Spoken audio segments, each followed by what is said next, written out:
let's start the game!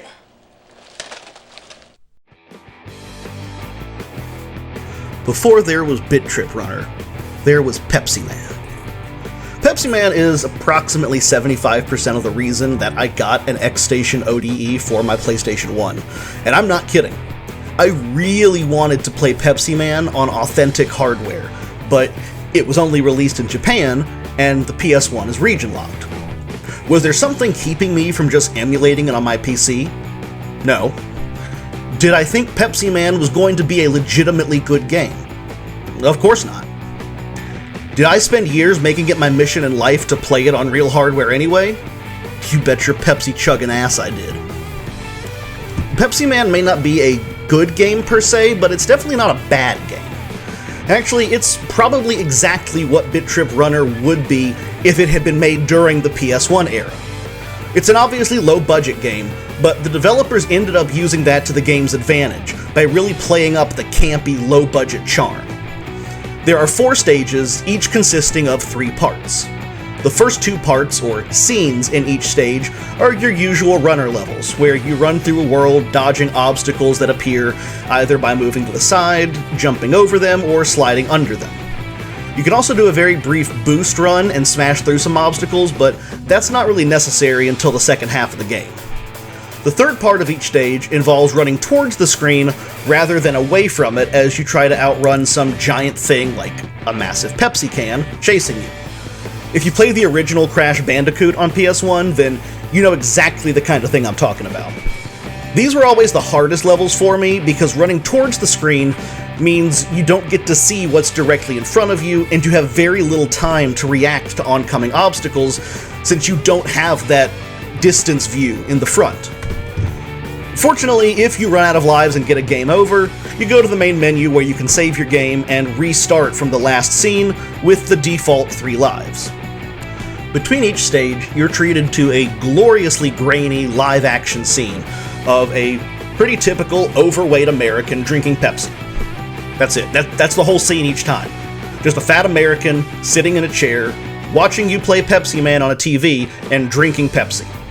Sometimes he's eating pizza with his Pepsi, sometimes he's got 2 cans of Pepsi at once, but he is always drinking Pepsi.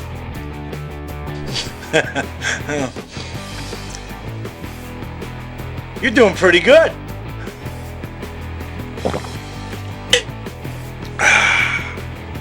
Have a Pepsi. Next stage. This is hilarious to me for a few reasons. First and foremost, he looks like what I'm gonna look like in about 10 years. I have full confidence. Second, he is speaking full English, just Japanese subtitles, despite the fact that this game has never been released outside of Japan. They could have brought it to the US or Europe and just not had the subtitles. Third, dude, he's just sitting there butt-chugging Pepsi. It's so random. I must admit, though, despite how charmingly low-budget this game is, it's actually better than I expected. Each level is pretty different from the others, and it's got a much smoother difficulty curve than most games of the era, even those from big publishers and had big budgets. The beginning of the game is pretty easy, as you sort of learn the feel of it, while the end of the game is legitimately difficult, but there's no difficulty spike. It's a pretty nice, smooth transition from scene to scene. And in that regard, it impressed me more than some of the bigger budget games of the era or even later. Pepsi Man isn't a long game, and it's not a terribly impressive game, but it is kind of a fun game. For a branded game that exists solely to advertise a soda, it's way better than it should be. It feels like the 5th gen version of McKids for NES, for being a way better game than any advertisement really ought to be. Now that's not to say it's amazing or that it's worth going out of your way to play, but if you're into sort of goofy meme games, this is probably the best one I've played. It's short, it's tough towards the end, and it can get pretty frustrating, but I still had a lot of fun playing it, and I do not regret the few hours I've spent with it. It's a shame that it never got released outside of Japan, because it feels like the type of game that would do reasonably well as a cheap digital game if re-released today, just for how random and goofy it is. Throw this up on PlayStation Store or the Nintendo eShop for $10, and Pepsi would make a tidy profit, I guarantee it. I can't recommend that anyone go to the lengths I went to play this game and buy hardware for it, but if you happen to have a PS1 emulator downloaded on your PC, or like me, an optical disc emulator installed in your PS1, it is definitely worth finding an ISO and playing around with, just to experience it, if nothing else.